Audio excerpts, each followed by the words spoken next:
Good morning, students. Today is Tuesday, 23 March 2021. This will be our first of two lectures this week. Next week, we have one lecture and an exam. The exam will be on the 1st of April. That's the date that I put on the syllabus and the reading list, and we're going to stick with it. The exam will be available to you to take between 8 o'clock in the morning and 8 o'clock in the evening, just as it was for the first exam. Okay, that's the 1st of April, which is a week from this coming Thursday. Make sure you get that on your calendar. Make sure you go in during that 12-hour time period.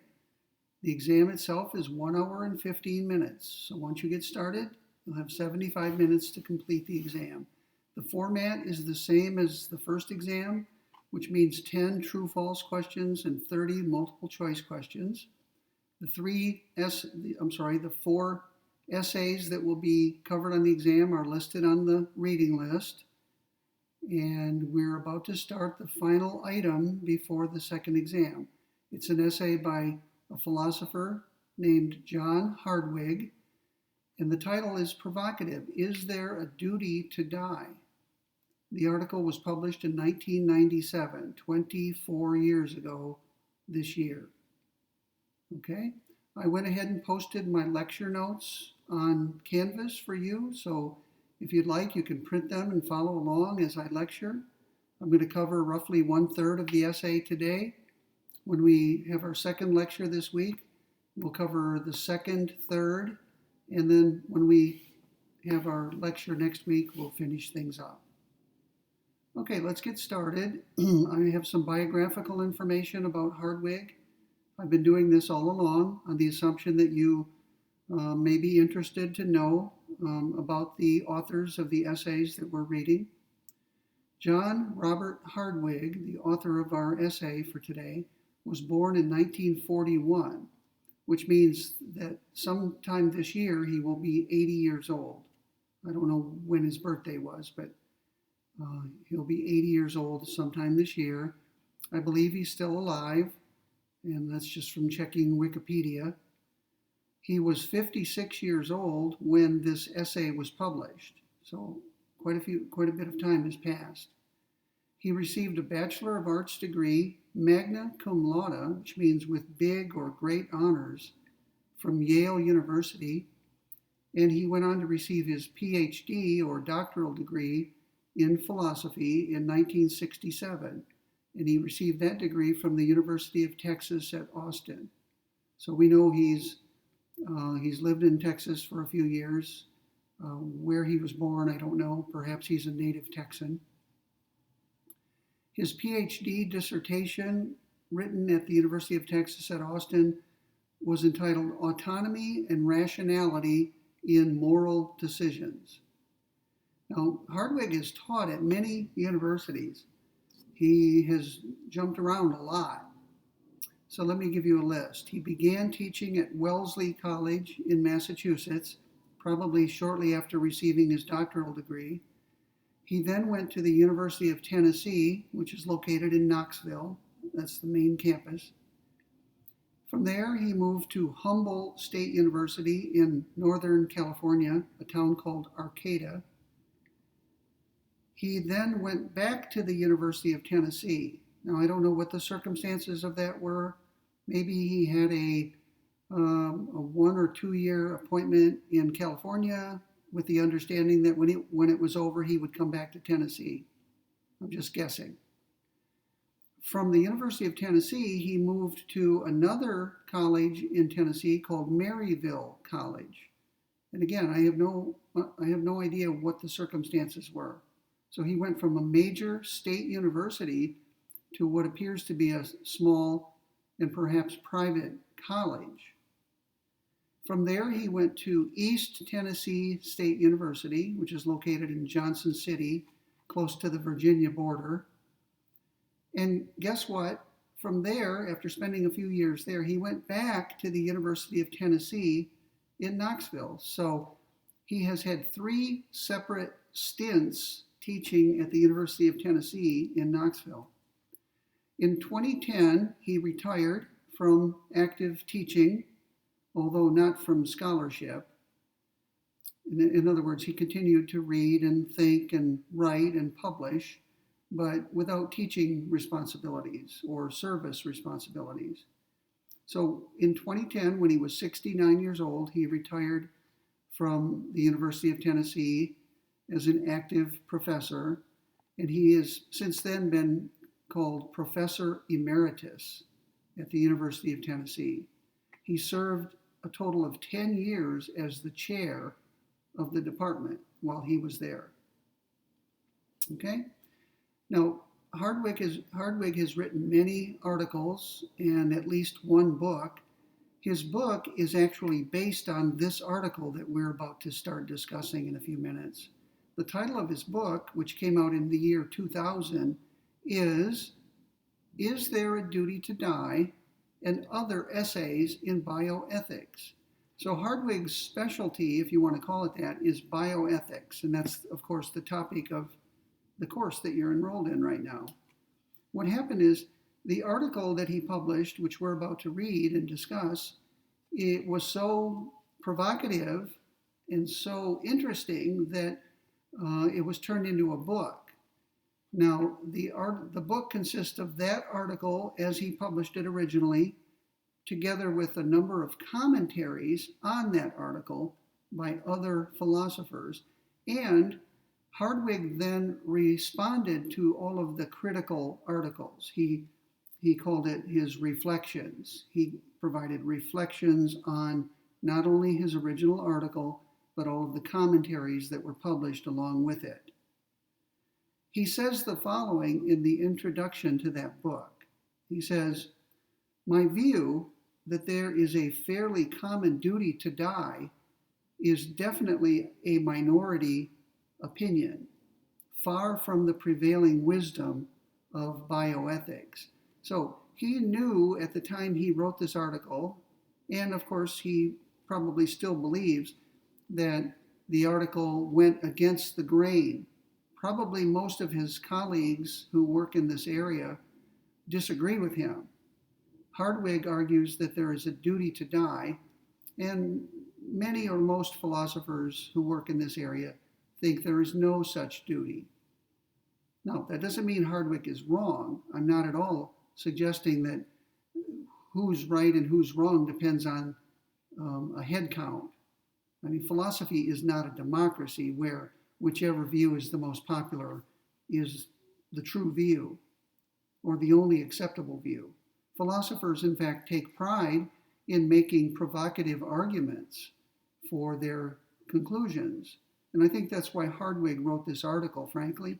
I think that he believed that this is an important topic, and he wanted to make the strongest case he could for a duty to die, in the hope that it would lead to a discussion, not only in the philosophical community among his colleagues, but in society more generally.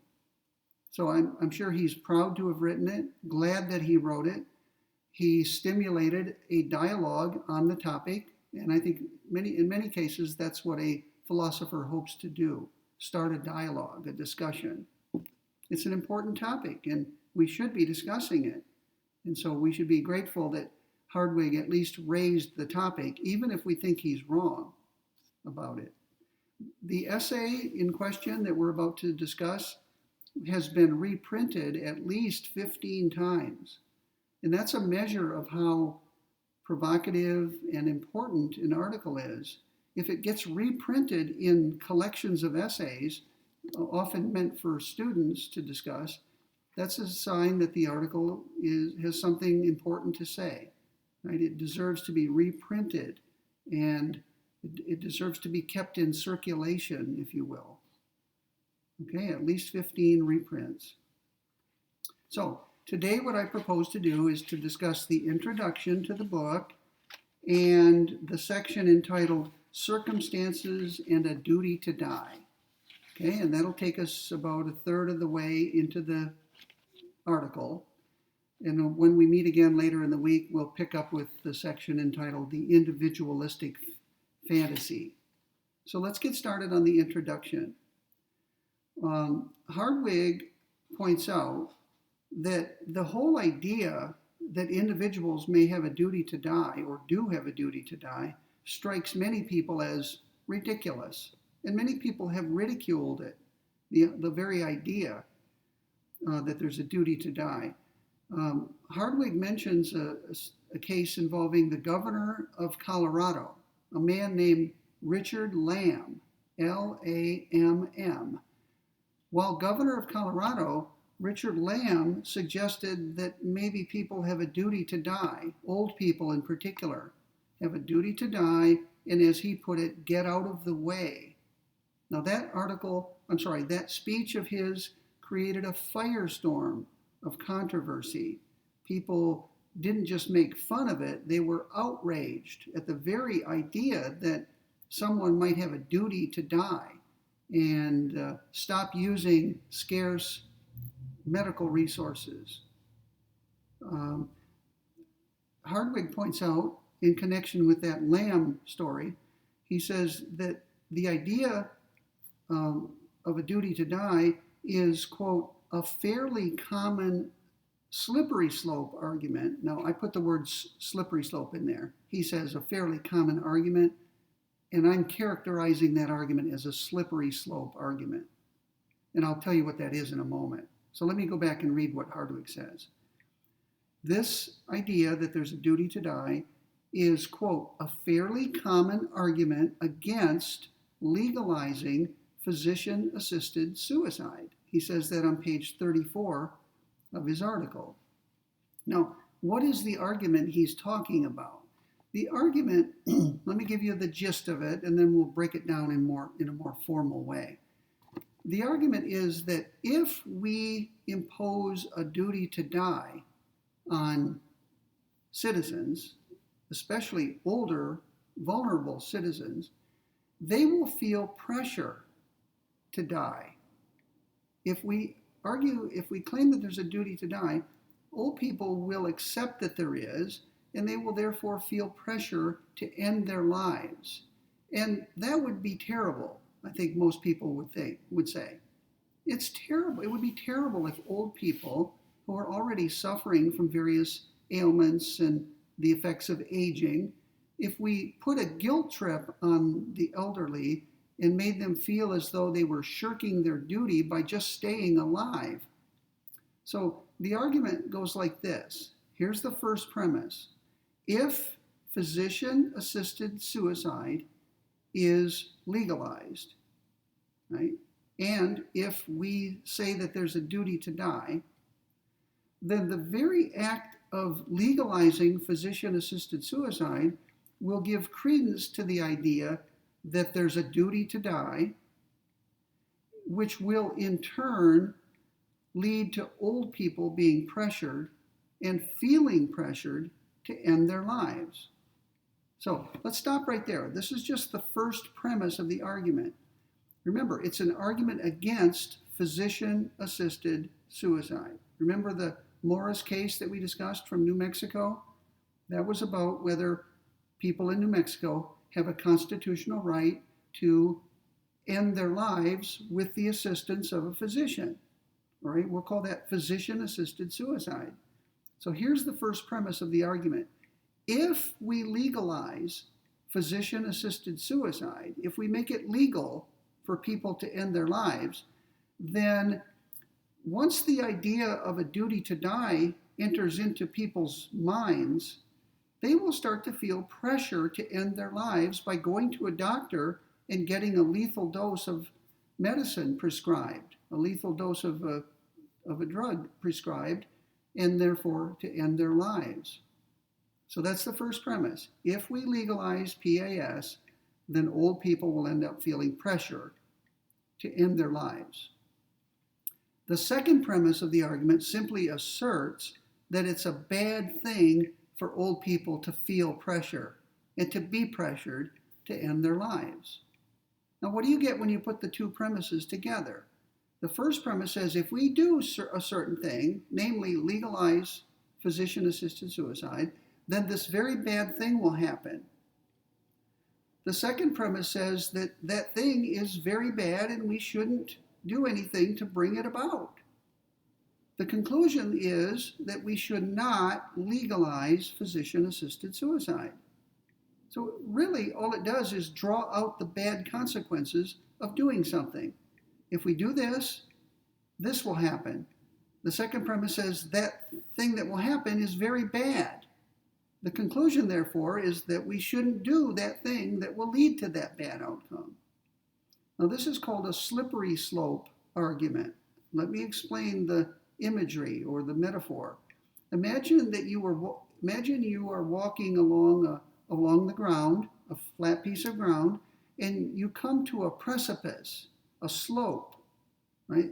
Suppose you come to the edge of the flat ground and you look down and you see there's a long slope, and suppose the slope is slippery in some way, it's steep, and suppose it's made out of sand, such that if you take a step onto it, you are bound to go all the way to the bottom.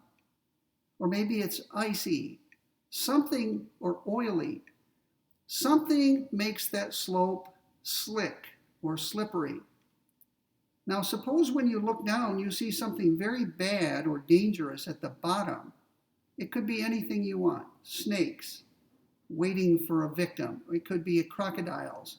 It could be poison or something toxic or something sharp and dangerous. It doesn't really matter. But if there's something bad down at the bottom of the slope, and if the slope is truly slippery, then you would be well advised to what? To stay where you are and not take even one step onto the slope. Because if you take one step onto the slope, you will slide all the way to the bottom given the slipperiness of it, and that's one place you don't want to be, right? Because it's bad down there. Now, that's called a slippery slope argument. And I don't want you to think there's something necessarily wrong with that type of argument, because some arguments of that type are good arguments, some are bad. What's the difference? Why are some slippery slope arguments fallacious? Why are they considered slippery slope fallacies? And the answer is the slope is not really slippery. The person making the argument is claiming that the slope is slippery, but what if it's not really slippery? What if we can take a step onto it and go back? Right? That would mean it's not slippery. Right? If we can go partway down the slope and then realize the danger and go back, then there's really no problem going partway down. As long as you can go back, you're okay. So a slippery slope fallacy is one where even though the arguer claims that the slope is slippery, it's not really. Okay? And there are a lot of arguments like this. It has been argued, for example, that if we allow Congress to ban child pornography, it's only a matter of time before they're emboldened to ban pornography per se. And presumably that's a bad thing. If you believe people have a right to consume pornography, which means images or depictions of nudity or sexual acts, if you believe that consenting adults have a right to consume pornography, then that, in your view, would be a bad outcome. So the argument goes like this. This is the slippery slope argument. If we allow Congress to ban child pornography, then Congress will eventually be emboldened to ban pornography. The second premise says we don't want Congress to ban pornography. People have a right to it. It's not for everybody, but if people want it, they have a right to consume it. Therefore, we shouldn't allow Congress to ban child pornography. So that's the argument. Is that a fallacious version of the slippery slope argument or a non-fallacious version? In other words, is it a good or bad argument? And I think people differ about that. Some people think that the slope in that case is really slippery, and that letting Congress ban child pornography will set in motion a chain of events leading to the banning of pornography in general. Other people say no, there's a relevant difference between child pornography and other kinds of pornography, such that if Congress bans child pornography, there's a kind of a built-in firewall or barrier to them banning pornography altogether. So the debate about that continues. Some people think that's a fallacious argument. Other people think it's a good argument. So there are a lot of arguments like this. They're called slippery slope arguments. And the debate typically centers on whether the slope being argued for really is slippery. So that's what Hardwig is talking about there. He says that the duty to die is the basis of a common argument that against physician-assisted suicide. Do you see how that works now? Once again, if we allow physician-assisted suicide, if we legalize it, then the idea that old people have a duty to die will put pressure on them. And the second premise says that it's terrible if we put that kind of pressure on old people. Therefore, we should not legalize physician-assisted suicide. After all, if we keep physician-assisted suicide illegal, then any old person would always be able to say sincerely, I'm not going to end my life because I'd be in trouble with the law if I did so, or if I tried to do so and failed. Right? That's a criminal attempt, and it's punishable. So when something is illegal, you always have a good reason not to do it. But if you legalize it, now it's an open question whether you should do it. And it's the fact that it's an open question that puts pressure on people to do it, to end their lives.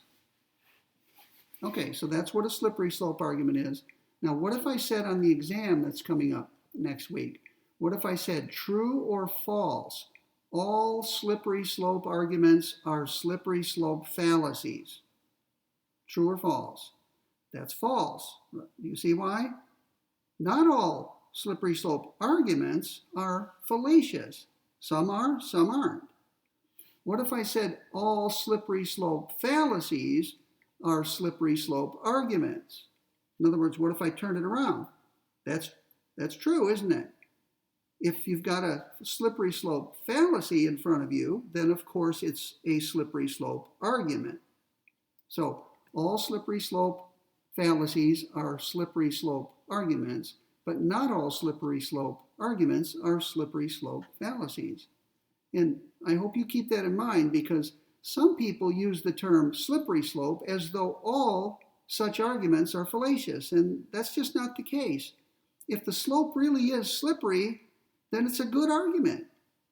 Right? So you should feel free to make use of this argument type, provided you have empirical evidence that the slope you're claiming exists really does exist. Now, Hardwig goes on to say in this introduction that he had mixed motives in writing this article. He didn't have just one motive. I mean, one motive might have been to provoke his philosophical colleagues or to start a conversation in society. Right? Those are different motives. He says, on page 34, he says, I write partly to clarify my own convictions and to prepare myself, unquote. So he says partly. He's saying at least one of my motives in writing this essay was to clarify for myself, for John Hardwig, my own convictions and to prepare myself. Now, you're probably wondering, prepare yourself for what? Is he preparing himself for death? Something we all should be doing? However old we may be, however young we may be, death is inevitable. It's going to happen to all of us. It therefore is something to be prepared for, financially, emotionally, and in other ways. So you need to be thinking about your own death and preparing for it in all the ways that are appropriate. Or is Hardwig talking about something more specific? Is he preparing himself for suicide or physician-assisted suicide in particular? Is that what he's preparing himself for? Is he trying to drum up or summon the courage to kill himself at some point when he believes that he has become a burden to his friends and family? or to society at large? So he's not clear about what he means, prepare myself for death in general or for suicide in particular. It's simply not clear.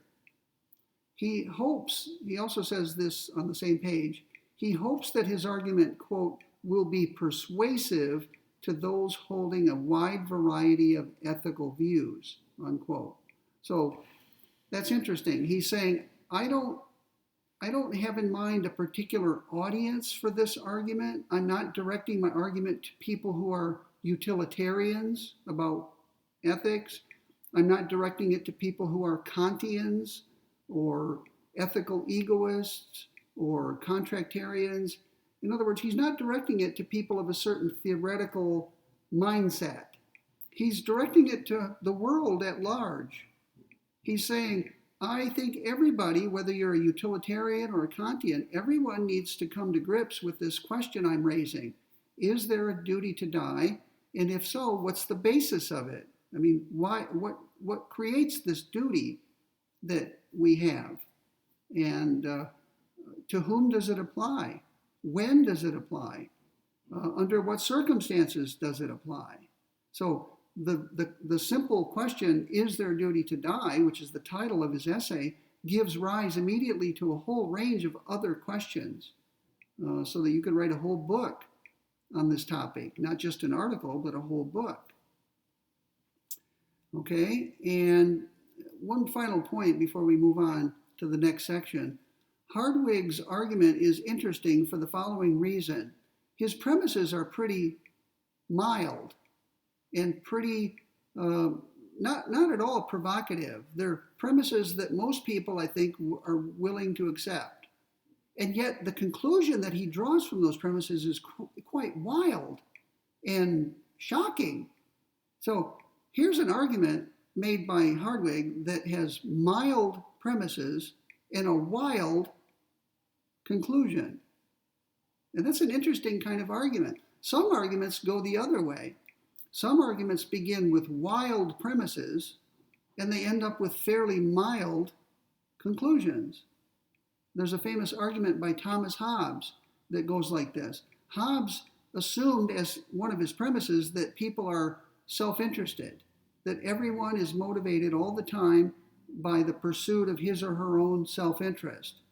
Now that's a shocking assumption to make as a premise, right? Because it goes against much of what we know. Yes, people are self-interested to some extent, but we're also motivated out of love and concern for other people, for their own sake. And yet Hobbes said, let's assume for the sake of argument that all people care about is themselves, and that their sole motive in all that they do is to promote their own well-being. From that wild premise, Hobbes derives some pretty mild conclusions. He concludes that you should keep your promises, that you should obey the law, and so on. All the basic rules that were taught growing up end up as Hobbes's conclusion. In other words, Hobbes is arguing that if you really care solely about yourself, you will keep your promises, tell the truth, obey the law, and contribute and share, and so forth. So once again, some arguments start off with wild, kind of crazy premises, and they end up with a mild conclusion, a yawner, where someone looks at the conclusion and yawns because it's not very shocking, if it's shocking at all. And other people like Hardwig start out with mild premises that are kind of boring and bland and draw a shocking and wild conclusion from them. In this case, that we have a duty to die when certain conditions obtain. Okay, now I want to discuss some preliminary matters. I'm still technically in the section entitled Introduction, but these are some questions that arose when I read the article, and I want to share some of them with you. Not all of them, but some of them. First of all, the title of this article is there a duty to die?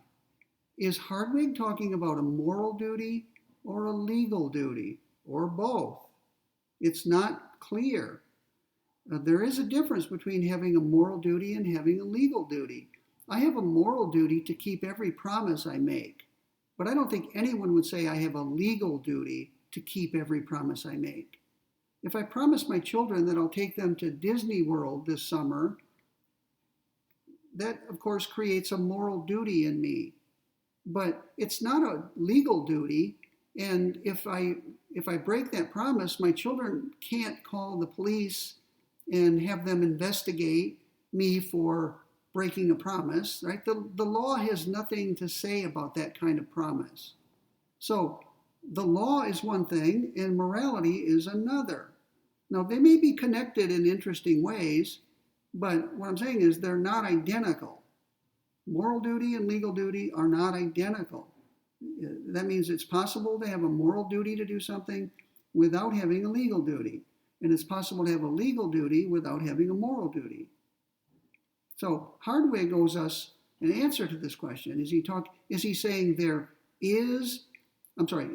there is a moral duty to die, or is he saying that there should be a legal duty to die? Now maybe he's saying both. He could be saying both, couldn't he? He could be saying, I'm going to argue in this essay that there is a moral duty to die, and because there's a duty to die, there should be a legal duty to die, an enforceable legal duty to die. And if someone wondered about the basis of that legal duty, his answer would be morality. Right? The reason we should have a legal duty, he would say, is that we do have a moral duty. So that would suggest that he has a view about the relation between law and morality. That suggests that, in his view, if morality requires something, then the law should require it as well. If morality permits something, then the law should permit it as well. Not everyone holds that view, but maybe Hardwig does.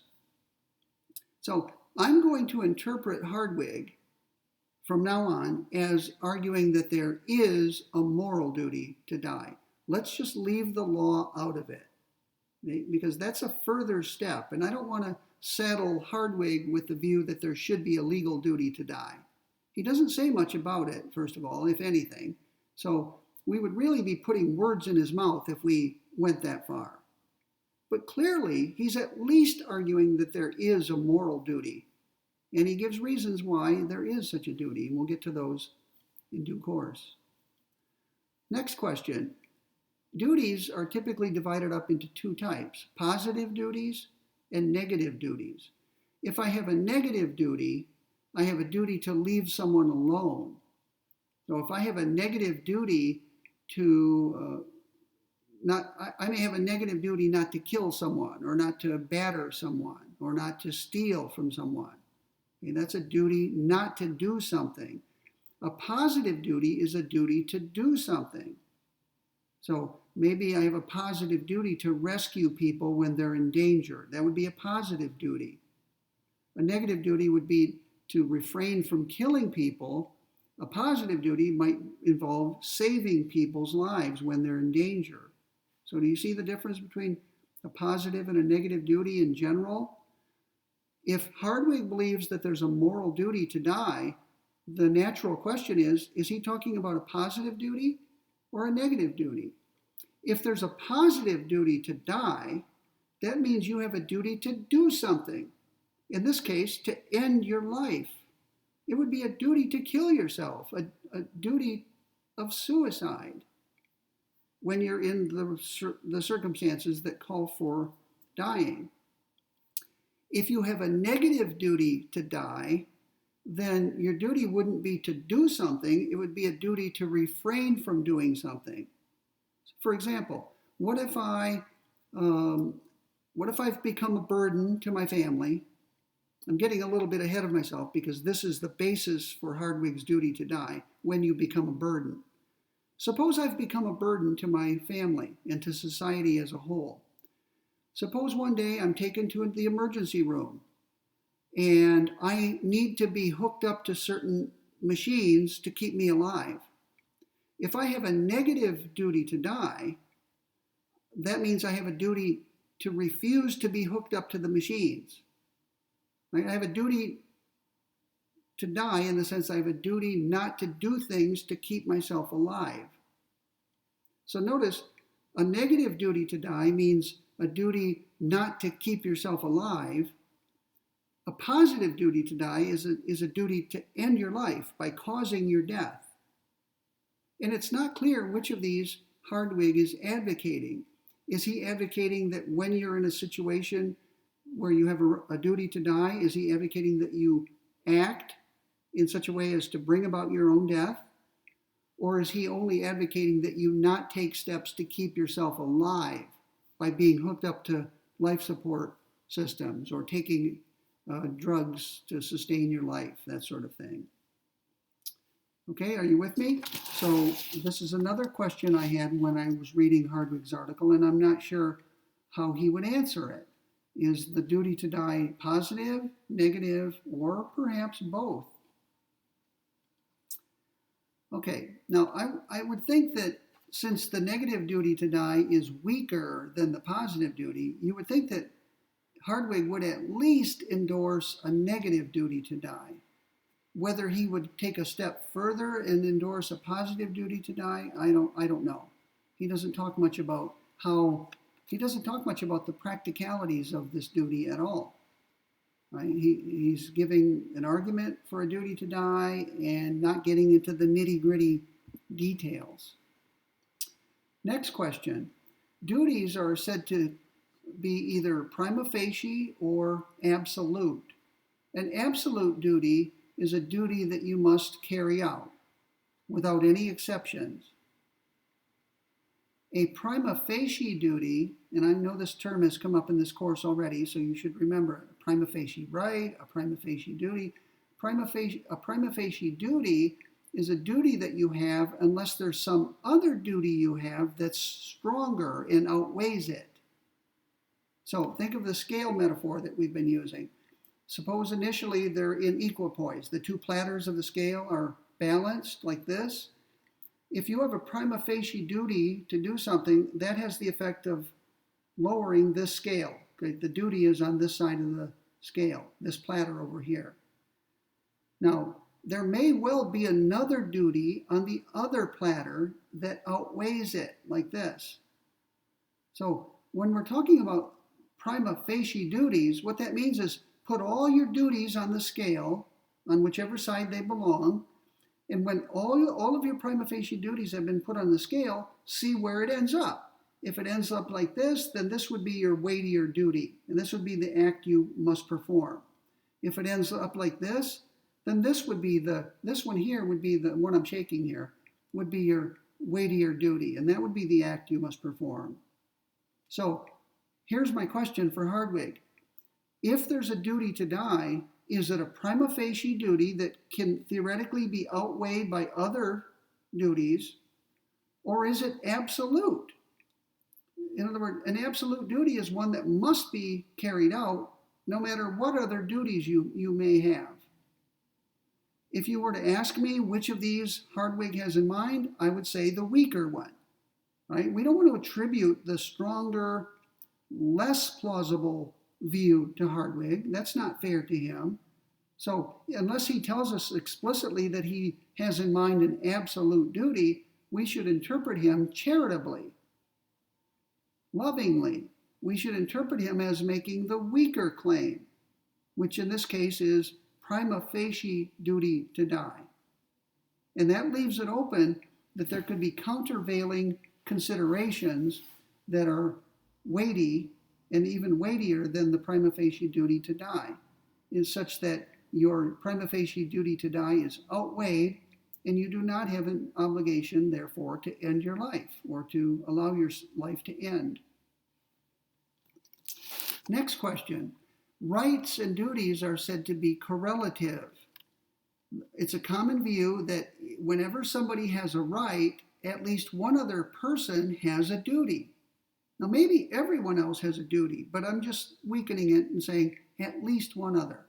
Logically speaking, if I have a right to something, then there must be at least one other person in the world who has a duty to me.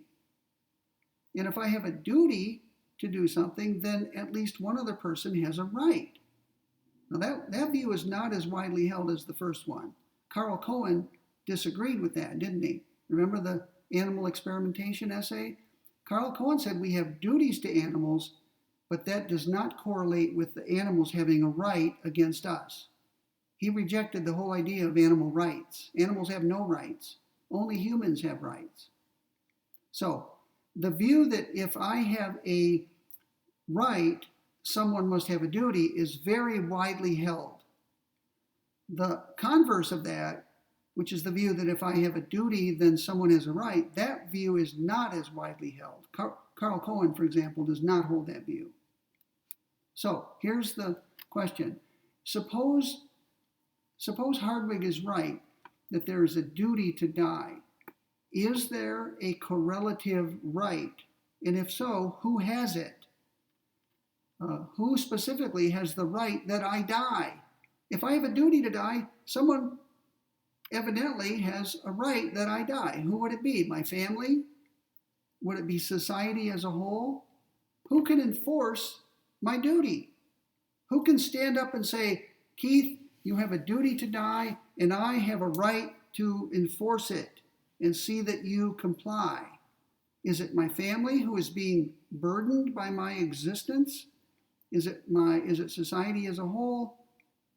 Hardwig, once again, does not answer that question, but it's a good question, I think, and it should have been addressed in his article. Maybe he has addressed it elsewhere. I'm not sure. Okay, one more comment, I promise, before we move on. Remember the Morris case out of New Mexico? That was a case involving the so-called right to die. Now we're talking about the duty to die. What did we mean by a right to die? Well, that case specifically was whether there's a constitutional right to die in New Mexico. Under the New Mexico Constitution, do individuals have a right to end their lives? And if they do, then any law, any statute on the books in New Mexico that denied people that right would be in violation of their rights, in violation of their constitutional rights. So the so-called right to die is really a question about whether the Constitution gives individuals a right to end their lives even when the legislature has said no. Okay? Because remember, the Constitution of a state takes precedence over statutes in that state, just as the U.S. Constitution takes precedence over federal statutes. Okay? The Constitution is the supreme law of the land or of the state, like New Mexico. So, don't confuse the right to die, which we've already discussed at length, with the duty to die. Okay? Now, are they connected in any way? What if there was what if Hardwig is correct? What if Hardwig is correct that there's a moral duty to die? What would follow logically from that? If there's leave the Constitution out of it. If there's a moral duty to die, doesn't it follow from that there's a moral right to die? How can you have a duty to do something without also having a right to do it? So it looks like if Hardwig is right, that there's a duty to die, morally speaking, it follows logically from that individuals have a moral right to die. Not necessarily a legal right or a constitutional right. That's a whole different field. Those are separate questions. But a moral right. Okay? Once again, if Hardwig is claiming that there's a moral duty to die, it follows from that there's a moral right to die. If we stay within the sphere of morality, duty implies right. Okay, let's talk a little bit now, just for a few more minutes, about the circumstances in which, according to Hardwig, there is a duty to die. Right? Obviously, Hardwig is not claiming that everyone who's alive right now has a duty to die. Only certain people in certain circumstances have the moral duty to die. or to end their lives. So who and under what circumstances does this duty apply to? Hardwig begins his discussion by talking about a famous case involving Captain Oates. And you can read for yourself the facts of that situation. Captain Oates, to save his crew under terrible conditions, went out into the howling blizzard, knowing that doing so would end his life. And his motive in ending his life was to put less of a burden on his fellow expeditionary members. So he was trying to increase the chances that they would survive by ending his own life. Now, Hardwig thinks that many people, let me see what his view is, many people believe that there's a duty to die, but only in those kind of strange and unusual circumstances. If you told the story of Captain Oates to 100 people, maybe more than half of them would say Captain Oates had a duty to die, and the duty would be based on his responsibility to the other members of the expedition. But if you ask people whether there's a general everyday duty to die, those same people who said yes to Captain Oates having a duty to die would say no, of course not. Only in those very unusual situations where one person needs to die in order for others to remain alive, only in those situations is there a right to die. A duty to die. So Hardwig says that for most people, the duty to die is supererogatory. Ending your life would be supererogatory. And what does that mean? It means above and beyond the call of duty. Not within the scope of your duty, but outside of your duty. It might be a good and praiseworthy thing. I'm applauding here. It might be a good thing if you give up your life for the sake of others, but it wouldn't be required. It wouldn't be obligatory. It wouldn't be mandatory. It wouldn't be a duty. Hardwig evidently thinks that Captain Oates's death was obligatory. Hardwig seems to think that Oates had a duty to die in that situation. And maybe many people would agree with him on that, but certainly not everyone. Many people would say Oates does not have a duty to die, but it might be a good thing if he did because of its good effects in saving the lives of others. A couple more points before we end for the day. Is this whole issue of a duty to die, is it due to something about our modern world? Would this duty to die have been an issue in other more primitive cultures or societies? Another way to put this is, do our wealth and sophistication give us a kind of exemption from this duty or this question of whether we have a duty? Hardwig thinks it's just the opposite. The question of whether there's a duty to die isn't limited to primitive or nomadic cultures where life is harsh. It's actually exacerbated by our modern conditions. Now, the word exacerbate, if you don't know, means made worse. So the fact that we're sophisticated and wealthy as a people makes the problem worse, not better. Why? Well, according to Hardwig on page 35, our modern medicine, which is very sophisticated, our modern medicine, quote, enables many of us to survive longer than we can take care of ourselves, longer than we know what to do with ourselves, longer than we even are ourselves, unquote. Now let's think about what he's saying there. Medicine has advanced so far in our world that it actually creates the problem that we're trying to solve. People live longer than ever. There are people who are 90 or 95 years old or even older who can be kept alive with modern technology and modern medical care. those people would not be around 100 years ago or 200 or 300 years ago. So the question of whether we have a duty to die has become more pressing as our technology has advanced. Right? Because now we have lots of very old people making great demands on our medical resources. People who wouldn't even have been alive at that age in centuries past.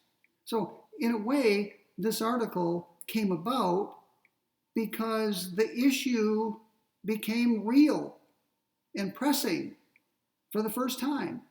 Hardwig must have looked around in the 1990s and saw what was happening. Hardwig said, wow, technology is allowing us to live longer and longer and making greater demands on the medical system, healthcare system. What are the moral implications of that, he asked. And at some point it must have dawned on him, gee, maybe we should say there's a duty to die when you've become a burden on society or on your loved ones in particular. So ironically, it's the fact that we're so wealthy and sophisticated that creates this whole moral dilemma about whether we have a duty to die. That seems to be the point Hardwig is making there. He also looks at the other side of this. As medicine continues to advance, what might happen? He says that there are killer diseases today, such as cancer, heart attacks, what's called Lou Gehrig disease, which is ALS, amyotrophic lateral sclerosis, and AIDS, which is an acronym for acquired immune deficiency syndrome. Now, those are some of the killer diseases that exist today, and they take a toll on the lives of people around the world, including in the United States. What if we find a cure for one or more of those diseases? People who would otherwise have died from them will live beyond contracting those diseases. Their diseases will be cured and they will continue living. They may continue living to the point when they become a drain on medical resources. And that only creates more pressure on the system. And it gives rise to a stronger argument for a duty to die.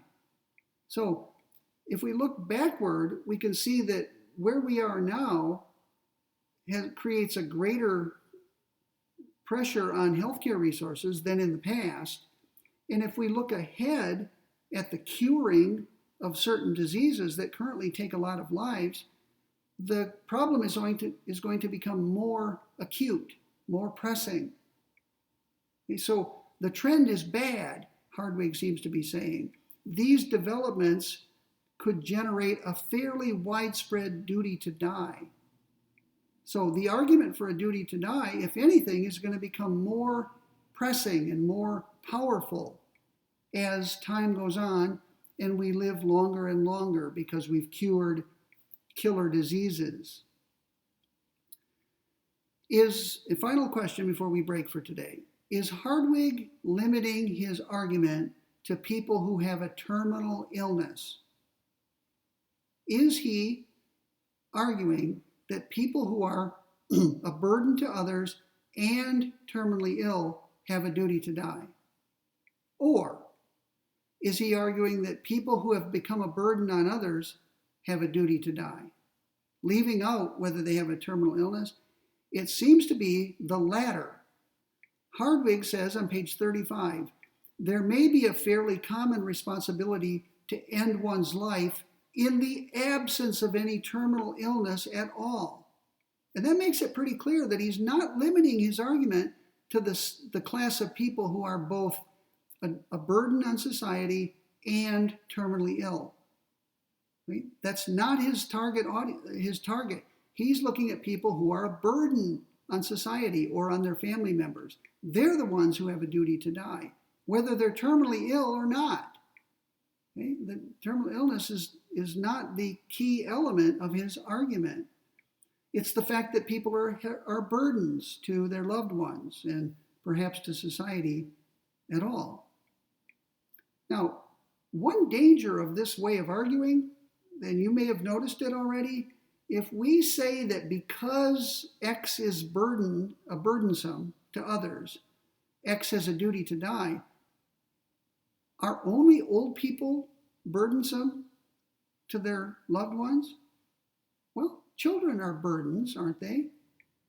For some women who are pregnant, the fetus developing in their womb is a burden and will become an even greater burden once born. So if we go down this road arguing that from the fact of a burden there is a duty to die, are we opening up a can of worms or a Pandora's box? Right? Isn't this a dangerous argument if we think that the mere fact that you're a burden creates in you a duty to die?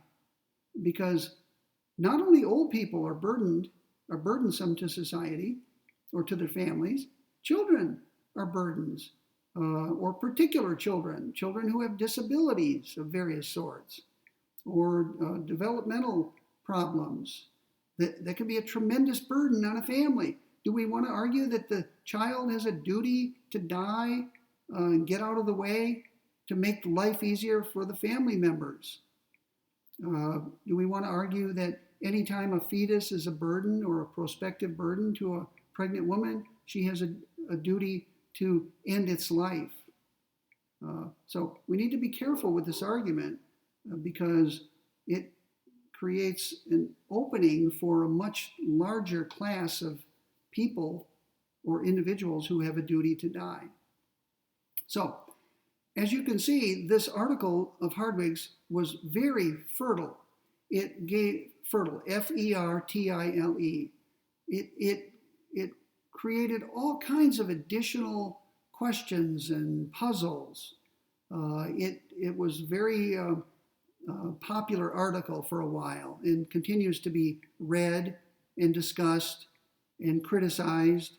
And that's the mark of a good philosophical article. It raises important questions, even if it doesn't answer all of those questions, and at least got the conversation going. And what I tried to do today is to raise some additional questions and problems that Hardwig didn't really get into in the essay itself. When we meet for our second essay this week, or second lecture, sorry, I'm going to pick up with the section entitled The Individualistic Fallacy. And we'll just move on from there. We'll cover another chunk of material, and then we'll leave some for the following week. And remember, your exam is on the 1st of April, a week from this coming Thursday, and it'll be available from 8 in the morning until 8 in the evening, and you can go in at any time in that period and take 75 minutes to complete it. So have a great day. I see the sun is shining. I'm going out for a bike ride. So have a great day and a great tomorrow, and I'll see you back on the computer screen in a couple of days. All right?